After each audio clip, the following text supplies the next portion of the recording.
this is our grand opening. It took a lot of work to get here. It took a lot of effort. It took a lot of trying to get to the next step.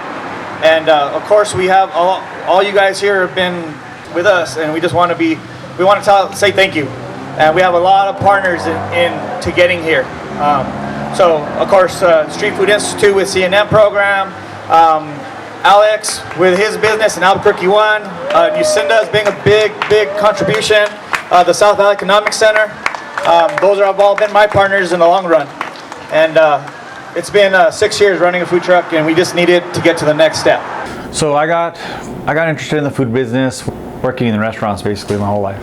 10 years ago, started making small little catering platters here and there, and when I ended up going to South Valley Economic Center to get to use the kitchen, I ended up finding out that there was a couple food trucks there that were already out and about. And when I figured out, oh, you know what? A food truck would be really cool right now, especially in the summertime. That's where all the business is at, or that's what would keep me steady.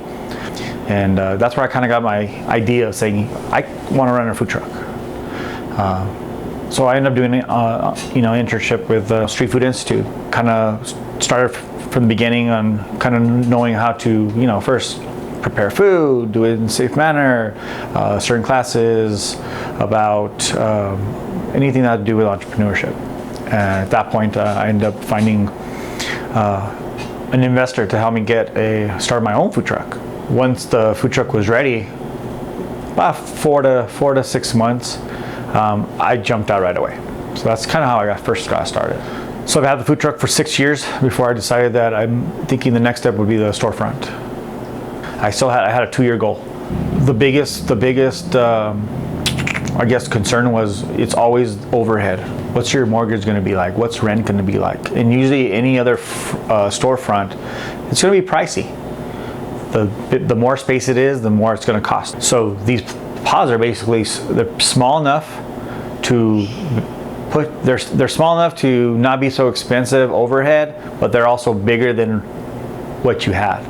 So for me, I came from a food truck. So these pods is actually 3 times the size of my food truck.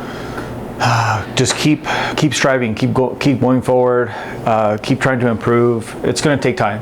It's going to take the time to fail and to see what you're actually doing. Getting all the experience you need, all your resources is probably going to help out a lot. So if you're in the culinary field, get educated, get a degree. That's always the first thing first, and then start off small. And if you can keep that going okay, you might be able to survive. You might be able to learn from those things that you've done right or wrong, and then eventually have a game plan for your, 3rd, 4th, 5th, even 6th year. Really? The 3rd year is where I felt like more comfortable on who was working with me, what we're pushing out, a solid menu. Again, it took me 6 years to finally get to this point. And now I got a spot where I can push out food. I don't have to worry about running the truck so much, which is kind of a good thing, but I also have it as a backup plan. For weddings, for any other big parties, we have the truck useful.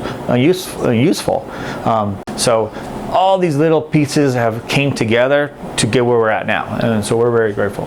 A lot of people are going to be hurting, and a lot of businesses will not come and recover from this, and we keep hearing stuff like that. But I think as New Mexicans, as Albuquerque, as Burquia, I think we will come together, and that's probably one of my biggest slogans is Albuquerque One is Albuquerque Burquia, because that's just one of the things that I love hearing is that Albuquerque sticks together, we're all unite, we all are helping each other out, especially in local business, small business, and we have to, or else we won't survive. So little by little things will work, and we'll get there.